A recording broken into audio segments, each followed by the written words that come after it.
But Acho, what does KD's return mean for the rest of the NBA? Man, it means buckle up. Y'all in trouble. I used to doubt these Nets. To a degree, I still kind of do.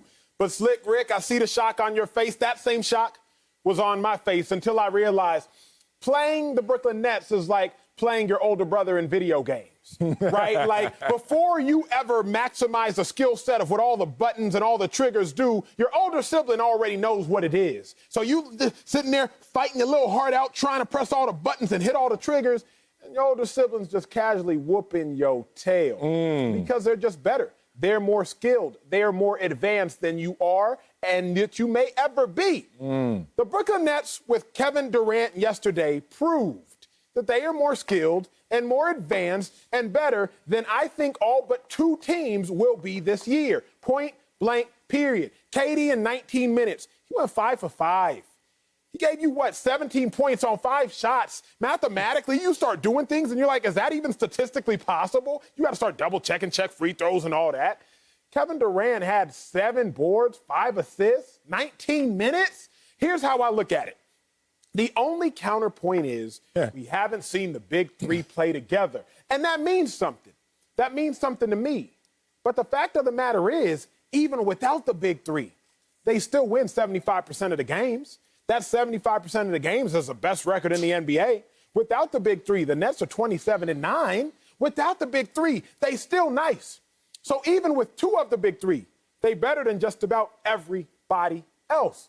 So do you even need to worry, are the Nets going to have the big three? Will the big three ever be able to mesh and gel? It's irrelevant because the big two, whichever two there are, KD, Kyrie, KD, Harden, Harden, Kyrie, all it takes is 2 for the Nets to get the job done. For me, everybody else needs to buckle up, except for my Lakers. Oh, stop. Acho, your counterpoint should have been your point. You got to something there. It just took you a while to get there. That's how I be. That's how I be. Look, it doesn't mean anything other than the other offensive stars in the league aren't probably going to get the same level of highlights that they did previously because KD's going to be eating those up. And in the short term, the opponents that the Nets are going to face over the next 10 days or so are not going to get a break with James Harden being out with his hamstring issue. But beyond that, until we see Kyrie, James, KD, Blake, and LaMarcus Aldridge, so we see the full package, we're really not going to know who they are. And I just knew you were going to make way too much out of them boat racing the New Orleans Pelicans, a team that is, let me check, 28th in defense. Would we have expected anything else? They were dead man walking. The Nets didn't prove anything last night. The Pelicans proved that they don't care whether Stan Van Gundy gets fired or not. That was the proof of last night's game. Slick, beyond that, I'm not taking anything more out of that. I expected KD to roll. I got to ask you something, though, Slick, because, yes, the Pelicans' defensive efficiency is terrible. But last I checked, their offensive efficiency is 8th, if I am not mistaken. Last I checked, Zion was 1 game away from breaking Shaquille O'Neal's record. They were tied, most consecutive games scoring at least 20 points while shooting 50% from the field. So the Pelicans' offensive efficiency is something to reckon with. But, Slick, I think the greater point to reckon with is this. We all say, we can't draw a conclusion until we see the big three. I used to say that very same thing. But what do you need to see the big three for if 2 is enough? If 2 weren't enough, then I'd be with you. But it appears that 2 is enough, whether Harden and Kyrie, whether a KD and Kyrie, 2's enough to get the job done. So we're still sitting here talking about, they need those 3 to beat who? I don't think they need the big 3 to beat much of anybody except the Lakers, except Marcellus' Clippers, and maybe the Sixers if they're firing on all cylinders. If we're talking regular season, you are correct. If we're talking postseason, when everything gets more physical and defense becomes an element in this conversation, and the efficiency of who's going to take shots when, and chemistry becomes an important element to it all, endurance, all of that, synchronicity, all of that comes together, then then we're talking about a different equation. Look, this is a very hard argument for me to make because I knew from the beginning that they were going to roll teams during the regular season because you just can't prepare for that offense. But when you get to the playoffs, you can. They remind me a lot of the Milwaukee Bucks the last few years and the Rockets from a few years ago, where they would just roll over teams, and they did it so easily. They were never in these possession-by-possession games where at the end of a game, they not only had to score, but they had to get stops. When you haven't had to do that, when you haven't proved that you're capable of doing that, there's going to be a question raised once you get to the postseason, because as we know, by and large, no matter how much you blow teams out during the regular season, when you get to the playoffs, you're going to have those last possession situations. And I dare say a team that's never been in them before is going to be at a disadvantage against teams that have. Look, I don't want to overthink this one. I'm glad Acho is now on my side. You know I'm a Clipper fan to the fullest. But when I saw this super team get put together, I saw these Avengers come together, I said, oh, man, everybody, including us Clippers, are in trouble. It's just that simple. So one word comes to mind. What Clubber Lang say? Pain. Pain for the rest of the NBA because these dudes are not playing. It's literally a big three that we haven't even seen form just yet, and it's deadly already as just a dynamic duo.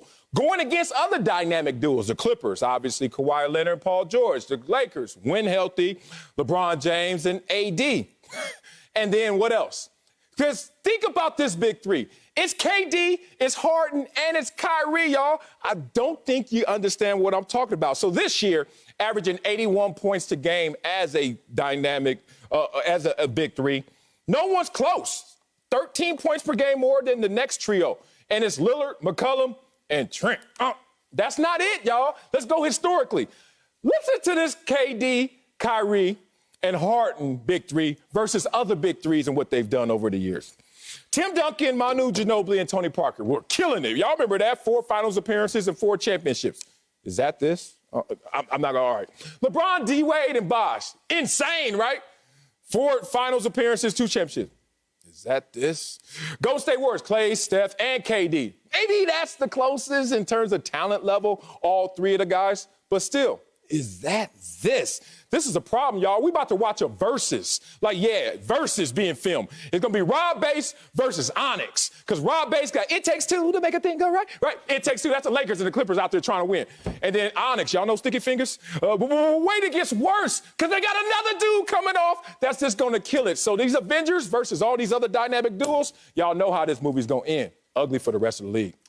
I always know you guys are in trouble when you start making movie references. That's for sure. Music? We're not going to go to the sports. We're going to go to some other fantasy magical place where defense doesn't matter. I swear Marcellus must have gone into the digital room because I was going to bring back the full screen of what teams ranked defensively that won championships. But apparently he went back in there and he burned it so that I couldn't pull it out. But let me tell you, it doesn't exist.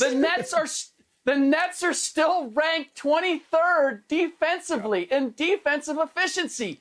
No team has ever been ranked that low and won a championship. Not even the Los Angeles Lakers, who are the defending champions and had Kobe and Shaq. They were 22nd, and they had nothing to prove during that regular season. You guys keep talking about offense, and their offense is amazing.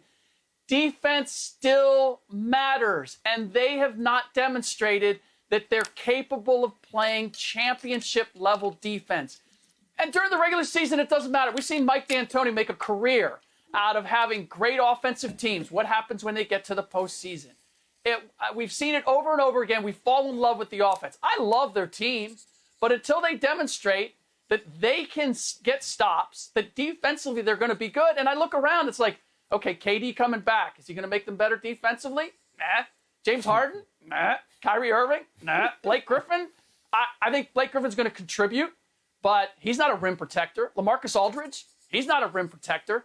So until you guys tell me how this team is going to improve defensively when to this point they haven't, I'm going to say, you know what? I love the show, but I ain't buying any tickets just yet. Nah, Slick, I'm actually with you just at the very end.